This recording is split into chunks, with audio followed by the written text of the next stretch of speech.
তো কেমন আছো যে দাদা ভাই তোমরা? আশা করি ভালোই থাকবা, আমিও ভালো আছি। তো ডেলিকার মতন আজকেও রেডি হয়ে গেলাম অফিসে যাওয়ার জন্য।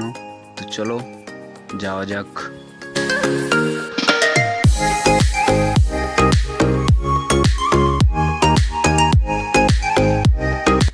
তো এটা হচ্ছে আমাদের সুপারভাইজার, আমাকে বলে দিল এখানে এখানে কাজে চলে যায়, ওখানে ওখানে চলে যায়। তো আমরা ঝটপট করে বেরিয়ে পড়লাম।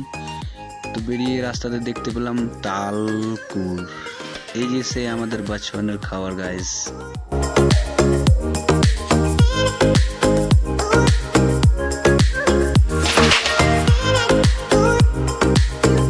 তো এদিক ওদিক দেখতে দেখতে আমরা চলে এলাম কাজের সাইড। তো আমি আর ব্যাগটা চেক করছিলাম যে বিস্কুট ফিস্কুট পাওয়া গেলে মেরে দেবো। তো আমাদের জামা কাপড় খুলতে খুলতে চলে এলো পাথর নামিয়ে দিয়ে ও চলে গেল। আর আমরাও একবারে রেডি হয়ে একবারে হাম্বর টাম্বর নিয়ে একবারে ভাঙতে শুরু করে দিলাম। একবারে একই রকম পিটিয়ে যাচ্ছি গাছি, পিটিয়ে যাচ্ছি ভেঙে টেঙে একবারে একাকার করে দিলাম। মানে পাথরগুলো সব শেপে আনতে হয়, মানে কোনো পাথর শেপ থাকে না, আমাদেরকে হাম্বর মেরে মেরে মেরে মেরে পাথরগুলোকে শেপ করতে হয়। তো এরা এদিকে সবই করছে, মানে সব প্ল্যান করছে কোন দিকে কি হবে না হবে। আমি এদিকে ওদিকে একটু দেখলাম, এদিক ওদিক দেখতে ভাঙাচোরা করতে করতে হয়ে গেল খাওয়ার টাইম। তো ঝটপট করে খেতে বসে গেলাম।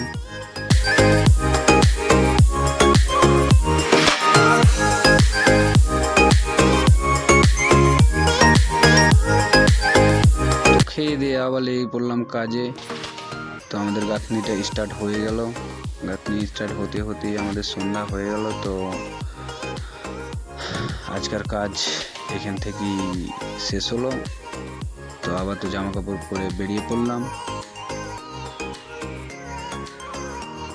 তো আমাদের কাজ এটুকুই, আজকে গাঁথনি করে ভরাট করা হলো, কালকে